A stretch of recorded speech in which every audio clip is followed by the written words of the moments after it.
E aí, Maza, queria saber, a gente falar um pouquinho mais, como eu falei, sobre essas rusgas, né, como você mencionou. Por estas mensagens, dá para concluir que Arthur Lira e Hugo Mota estão rompendo? Rompendo, eu acho que é uma palavra muito forte, né? A gente sabe que esse pessoal vai e volta ali, quer negociar tudo. Eu acho assim, ficou claro, né? Na verdade, é uma coisa que a gente já comenta há algum tempo, né? O Hugo Mota, desde o início do mandato dele como presidente da Câmara, mostrou que ele não tem força. Ele não tem...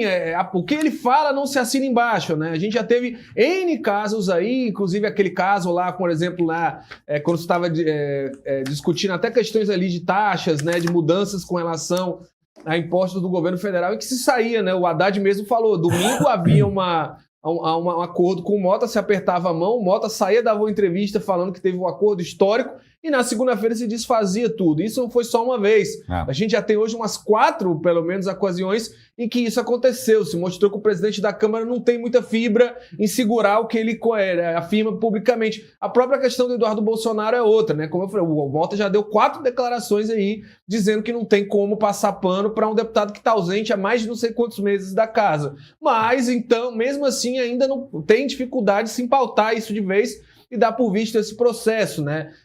Eu acho que quanto o Mota e o Lira, acabou sendo aquele meme, né? Que você só tinha um trabalho, né? E praticamente uma das únicas coisas que o Lira pediu para o Mota durante a negociação desde lá atrás era garantir essa cassação do Glauber. O próprio Glauber falou diversas vezes, inclusive aqui, né? Em entrevista com a gente, falou que quem estava por trás do andamento da cassação dele era o Arthur Lira, que tinha exigido isso ao Hugo Mota. E aí, essa pequena missão de caçar um deputado isolado do PSOL, que é um deputado que já não tem relação muito boa com todo mundo, nem que fez isso...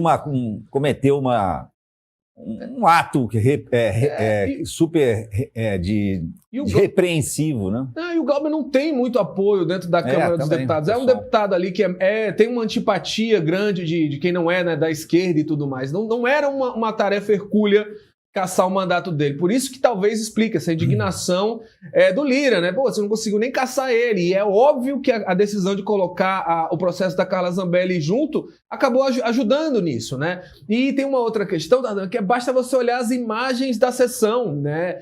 Momentos ali, que, no auge do calor do debate, quando estavam se contando os votos, estava aberto ali o plenário, mais ou menos o quórum, 470 e poucos deputados, e só 220 votos a favor da cassação. Então já estava mostrando que a coisa poderia virar, que tinha uma chance, se o PSD, que não tinha votado ainda, colocasse, poderia não aprovar. Então, sabe, aquele momento que quem conhece o Legislativo sabe que é o momento que todo mundo chega junto, é um pouco patético para o Hugo Mota, porque você vê que tá todos os líderes ali, o Sóstenes, né, em cima ali, e o Hugo Mota tá lá atrás. Se eu não me engano, ele tá tipo assim, tá na 4ª fileira de deputados. Você olha assim, tem várias pessoas na frente dele. Aí chegou alguns deputados a compartilhar essa imagem e falar: ache o presidente da Câmara, né?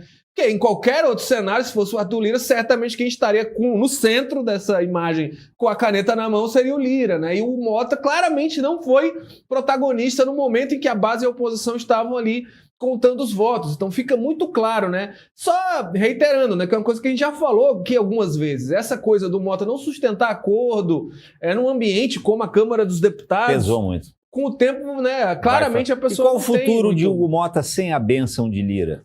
Complicado, viu? Ele tem a sorte que a coisa, ele tem um mandato eleito ali, ele pode ficar mais um tempo, mas é um político que já foi eleito presidente da Câmara sem muito brilho, né? Imagina não conseguindo sustentar votações, não conseguir sustentar acordos, né?